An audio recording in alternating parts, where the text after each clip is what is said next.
జేఎన్టీయూలో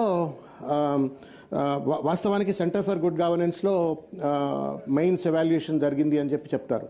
కానీ మేము ఆర్టీఐలో వేసిన సమాచారం ప్రకారంగానేమో మాకు జేఎన్టీయూలో జరిగినట్టుగా మెయిన్స్ అంటే చాలా మెయిన్స్ ఎగ్జామ్స్ అంతా కూడా జేఎన్టీయూలో ఎవాల్యుయేట్ అయిందని. So this is a fundamentally flat. సీజీజీలో జరిగిందనేమో ప్రభుత్వం చెప్తుంటుంది, జేఎన్టీలో జరిగిందనేమో ఆర్టీఐ సమాధానం చెప్తా ఉంది. అట్లా మన పిల్లలని మన భవిష్యత్ తరాలను కోర్టుల చుట్టూ తిప్పి వాళ్ళు రేపు నానా రకాలైన రెస్ట్లెస్ గురయ్యేటువంటి ఒక పరిస్థితి ఏర్పడుతుంది. కాబట్టి ఇంకొకటి జీవో 46 బాధితులు కూడా ఈ ప్రభుత్వం అధికారంలోకి వచ్చే ముందు జీవో 46లో ఉన్నటువంటి ఒక తప్పిదాలను మేము సరిదిద్దుతాము, వాళ్ళకు న్యాయం చేస్తామని చెప్పని కానిస్టేబుల్ రిక్రూట్మెంట్ వాళ్ళని కూడా ఎన్నికల్లో పెద్ద ఎత్తున వాడుకున్నారు. అధ్యక్ష, లక్షల మంది విద్యార్థులు ప్రభుత్వానికి అనుగుణంగా ఎన్నికల్లో ప్రచారం చేసిండ్రు.